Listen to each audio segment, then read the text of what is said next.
வணக்கம் நண்பர்களே. திரு லட்சுமி சீரியல் செம பரபரப்பா போயிட்டு இருக்குன்னே சொல்லலாங்க. பரபரப்பான கட்டத்துல நம்ம கவிதாவும் கௌதமும் சேர்ந்து உயிரோடு இருக்கிறத விட ஒரு கேடுகட்ட நிலைமைக்கு நம்ம மகாவையும் திருவையும் கொண்டு போனோம். அதான் இவங்க ரெண்டு பேரும் தப்பா நடந்துக்கிட்டாங்க அப்படின்னு நம்ம கிரியேட் பண்ணணும்.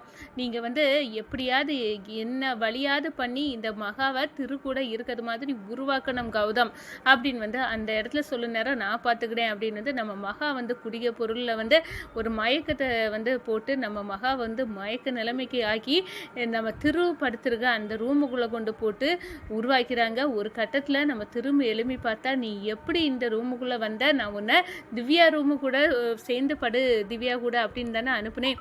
அப்படி இருக்கனால நீ தப்பான பொண்ணு, நீ திவ்யாவுக்கு துரோகம் பண்ண நினச்ச அப்படின்னு சொன்னார். நான் தப்பான பொண்ணு இல்லை, யாரோ என்னை தூக்கி கொண்டு போட்டிருக்காங்க அப்படின்னு தலைப்பாடாக நம்ம மகா அடிக்கிறாங்க. கேட்கறதில்ல நம்ம திரு. ஒரு கட்டத்தில் நான் தவறான முடிவை எடுக்கேன் அப்படின்னு ஒரு குளத்தில் உளுந்து சாக போகிறாங்க மகா. இந்த சைடு பார்த்தோன்னா திருவுக்கு ஒரு கட்டத்தில் உண்மை தெரியுது. இது எல்லாமே கவிதாவின் கௌதம் இவங்க ரெண்டு பேர்த்தோட திட்டம்தான். கார் பிரேக் ஒயரை கட் பண்ணி என்னை சாகடிக்க பார்த்தாங்க. அதில் தப்புன உடனே இப்போ கௌதம் இந்த நம்ம மகாவை ரூமுக்குள்ளே போட்டு எங்கள் ரெண்டு பேர்த்தையும் அவ பேரை உண்டாக்கி திவ்யா கிட்ட காட்டி ஒரு சண்டை உண்டு பண்ணலான்னு பார்க்குறான் அப்படின்னு அந்த இடத்துல நம்ம சிசிடி அந்த ரூமில் உள்ள சிசிடி ஃபுட்டேஜை ஆராய்ஞ்சி கண்டுபிடிக்கிறாங்க திரு. அதை பற்றி தாங்க இந்த வீடியோக்குள்ளே பார்க்க போகிறோம். அதுக்கு முன்னாடி சேனலுக்கு லைக் அண்ட் சப்ஸ்கிரைப் பண்ணுங்கள் ஃப்ரெண்ட்ஸ். பக்கத்தில் இருக்க பெல் ஐக்கானையும் கிளிக் பண்ணுங்கள். அப்போ தான் நான் போடுற ஒவ்வொரு வீடியோவும் நோட்டிஃபிகேஷனாக உங்களுக்கு கிடைக்கும். வாங்க ஃப்ரெண்ட்ஸ் வீடியோக்குள்ளே போகலாம். ஃபஸ்ட்டு எடுத்த உடனே பார்த்தோம்னா சும்மா அதிரடியான பரபரப்பு கட்டம் அப்படின்னே சொல்லலாங்க. பரபரப்பான கட்டத்தில் நம்ம பார்த்துட்டு இருக்க நேரம் தான் இந்த சைடு பார்த்தோன்னா ஆக்ஷன்லேருந்து நம்ம திரு எல்லாம் தப்பிறாங்க. நம்ம திவ்யாவும் கண்ணை முழிச்சிட்டாங்க. இதை நான் எதிர்பார்க்கல அப்படின்னு கவிதாவும் கௌதமும் கோவப்படுறாங்க. என்னென்னா பிளான் பண்ணோம் நம்ம, ஆனால் எல்லாமே சொதப்பிடுச்சு. இப்போ யாருக்கும் எதுவும் ஆகலையா, அப்படிலாம் விடக்கூடாது.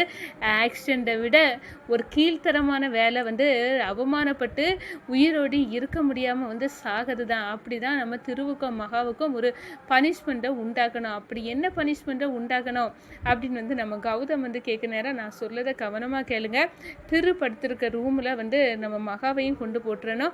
ரெண்டு பேரும் சேர்ந்து இருக்கிற மாதிரி இதை உருவாக்கி திவ்யா மகா வெறுத்து ஒதுக்கணும். அந்த அளவுக்கு ஒன்று கிரியேட் பண்ணணும், கொண்டு போகணும் அப்படின்னு அந்த இடத்துல கவிதாவுக்கு திட்டம். நம்ம கௌதம் அதை செயல்படுத்துகிறாங்க. நம்ம மகா குடிச்சிட்டு இருக்க ஒரு பொருளில் அவங்க ஒரு மயக்க பொடியை கலந்து மயக்கமாக்கிறாங்க. ஒரு கட்டத்தில் பார்த்தோன்னா மகா மயங்கிட்டா அப்படின்னு நம்ம கௌதம் நம்ம மகாவை தூக்கி திரு படுத்திருக்க அந்த ரூமுக்கு கொண்டு போகிறாங்க.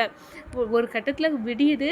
நம்ம திருவும் மகாவும் சேர்ந்து கட்டி பிடிச்சி படுத்திருக்காங்க. நம்ம திரு பார்க்குறாங்க, ஏ மகா நீ இங்கேயே படுத்திருக்க, நான் உன்னை திவ்யா ரூமில் திவ்யாவுக்கு பாதுகாப்பாக படுன்னு தானே உன்னை அனுப்புனேன். நீ எதுக்கு இந்த ரூமுக்கு வந்தா? நீ கீழ்த்தரமான பொண்ணு, நீ கேவலமான பொண்ணு, எதுக்காக இப்போ என்னை கட்டி பிடிக்கிறா? நீ திவ்யாவுக்கு வாழ்க்கையை பறிக்கலான்னு நினைக்கிற? திவ்யாவுக்கும் எனக்கும் கல்யாணம் ஆக போது, திவ்யா தெரிஞ்சால் எவ்வளோ வருத்தப்படுவா. நீ எதுக்கு இப்படி நிற்கிற மகா அப்படின்னு அந்த இடத்துல வெளுத்து எடுக்கிறாங்க. என்ன, நான் உங்கள் ரூமுக்கு எப்படி வந்தேன்னு கூட எனக்கு தெரியாது. நான் சாக்காவி இருக்கேன். நான் அப்படி ஒரு கேடுகட்ட பொண்ணே கிடையாது. யாரோ என்னை கொண்டு போட்டிருக்காங்க அப்படின்னு தலைப்பாடாக நம்ம மகா சொல்கிறாங்க. இவ்வளோ தூரம் என்ன நீங்கள் நம்பலைல்ல, நம்பாட்டான், நீங்கள் நம்பக்கூடிய நேரம் நான் உயிரோடையே இருக்க மாட்டேன் அப்படின்னு ஒரு தவறான முடிவெடுக்க நம்ம மகா ஓடி வராங்க. பக்கத்தில் இருக்க ஒரு குளத்தில் மூழ்கிறாங்க. இந்த சைடு பார்த்தோன்னா நம்ம திரு மகாவை மீட்கிறாங்க.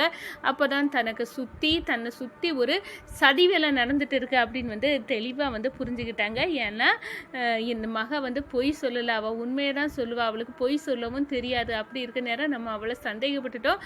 அவள் அந்த உண்மையை நிரூபிக்காக்க பாவம் வேறு வழி இல்லாமல் இந்த குளத்தில் வர உளுந்து உண்மையை நிரூபிக்க போராடிட்டா. நம்ம இப்போ என்ன பண்ண அப்படின்னு மண்டையை பிச்சுக்கிட்டு நிற்கிறாங்க நம்ம திரு. அப்போ நான் எதுக்கு இப்போ புலம்பி தவிக்கணும்?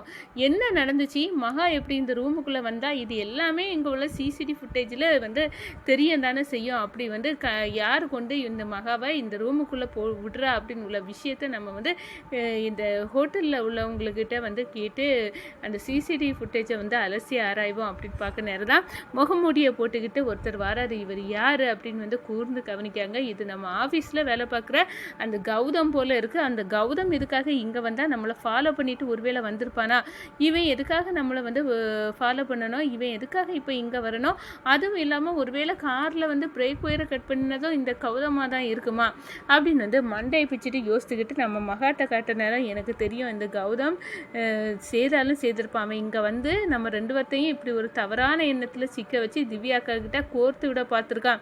ஏன்னா கவிதாவுக்கும் அத்தைக்கும் நீங்கள் நல்லவங்கன்னு நினச்சிட்டு இருக்கீங்களா, அவங்களுக்கும் இந்த கௌதமுக்கும் தொடர்பு இருக்குது. 2 பேரும் வந்து கள்ள உறவு வச்சுருக்காங்க அப்படின்னு வந்து அந்த இடத்துல நானே கையும் களவுமா 2-3 வாட்டி பிடிச்சேன். அவங்க 2 பேருமே வந்து கணவன் மனைவி. அவங்க கவிதா அத்தையோட கள்ள புருஷன் தான் வந்து இந்த கௌதம் அப்படின்னு வந்த விஷயம் எனக்கு தெரியும் அப்படின்னு சொல்லுறேன். இதெல்லாம் எனக்கு சாக்கா இருக்குது மகா. ஆமாம், நம்மளை சுற்றி சாக்காங்க தான் இருக்குது. இப்போ நம்மளை வந்து தவறாட்டு அவங்கள மாதிரி வந்து சித்தரிக்கிறதுக்காண்டி நம்மளுக்குள்ள தப்பு நடந்தனே கிரியேட் பண்ணதுக்காக தான் என்ன அங்கேருந்து கடத்தி இங்கே கொண்டு போட்டிருக்காங்க அப்படின்னு வந்து அந்த இடத்துல சொல்ல நேரம் மகா இது எல்லாமே இந்த கௌதம் வேணும்னு பண்ணியிருக்கோம், அவனை விடக்கூடாது அப்படின்னு வந்து நம்ம வந்து கோபத்தில் கொந்தளிக்கிறாங்க. இந்த சைடு பார்த்தோன்னா நம்ம திவ்யா மகா எங்கே அப்படின்னு வந்து தேடுறாங்க. நம்ம கிட்ட வச்சு பேசிகிட்டு இருக்காங்க. நம்ம கவிதாவுக்கு அந்த இமேஜை வந்து கௌதம் அனுப்பி விட்றாங்க. இது போதும் திவ்யா கிட்ட இருந்து நம்ம மகாவை எப்படி வந்து பிரிக்கணும்னு எனக்கு தெரிஞ்சுட்டு அந்த ப்ரீ வெட்டிங் ஷூட்டுக்கு நீ போய் அவள் ஹனிமூன் கொண்டாடிட்டு வந்திருக்கா திருவும் மகாவும் அப்படின்னு வந்து நான் கிரியேட் பண்ணி திவ்யாவை நம்ப வச்சு நான் பெரிய பூகம்பத்தையே நடத்திடுவேன் அப்படின்னு வந்து அந்த இடத்துல காவல் இருக்கிறாங்க கவிதா அப்படின்னே சொல்லலாம். வீட்டுக்கு நம்ம திவ்யாவை கூட்டிக்கிட்டு வராங்க. வந்தவோட வேகத்தில் வந்து ஆஃபீஸுக்கு போகிறாங்க. கௌதமை பிடிச்சி காட்டுன்னு காட்டுறாங்க. ஒரு கட்டத்தில் பார்த்தோன்னா நம்மகிட்ட தான் இந்த ஃபோட்டோ இருக்குல்ல, இதை வச்சு நம்ம வந்து திவ்யாட்ட காட்டிடலாம் அப்படின்னு வந்து திவ்யா கிட்ட வந்து கவிதை வந்து காட்டின சாக்காரங்க. என்ன சித்தி சொல்கிறீங்க, உண்மையாட்டே இது நடந்துச்சா? ஆமாம், மகாவே கேட்டுப்பாரு, அவள் வந்து உன் புருஷனையே ஆட்டை போட்டவன், நீ அவளை நம்பி தங்கச்சின்னு தலையில் தூக்கி வச்சு ஆட்டாத, அவள் ஒன்றுக்கு ஆவாத கேடு கட்டவ அப்படின்னு வந்து அந்த இடத்துல வந்து நம்ம திவ்யாவை தூண்டி விட்டுறாங்க கவிதா அப்படின்னே சொல்கிறதான். இந்த சைடு பார்த்தோன்னா அடடா நான் யாரெல்லாம் நம்புகிறேனோ அவங்க எல்லாம் வந்து இப்படி தான் சொல்கிறாங்க. ஏற்கனவே அம்மா சந்தேகப்பட்டாங்க, என்னை தலைப்பாடாக அடைச்சாங்க, நீ வந்து அந்த மகா கூட சேராத, அவளை பார்க்காத அப்படின்னு எல்லாம் சொல்லாங்க.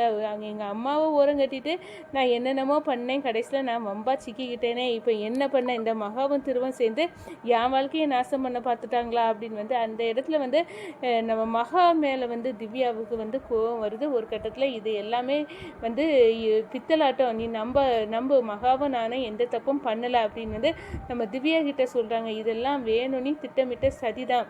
இதுக்கு கவிதாவும் கௌதமும் காரணம். அவங்க 2 பேரும் கணவன் மனைவி தான், கட்டின தாலியை மறைச்சி வச்சுட்டு கவிதா சித்தி வந்து வாழ்ந்துட்டு இருக்காங்க அப்படின்னு உள்ள விஷயத்த போட்டு உடைக்கிறாங்க வந்து நம்ம திவ்யா கிட்ட. இந்த சைடு பார்த்தோன்னா யாரை நம்புறது யாரை நம்பக்கூடாது அப்படின்னு வந்து எனக்கு தெரியலையே அப்படின்னு வந்து மண்டை பிச்சுக்கிட்டு திவ்யா நிற்கிறேன்.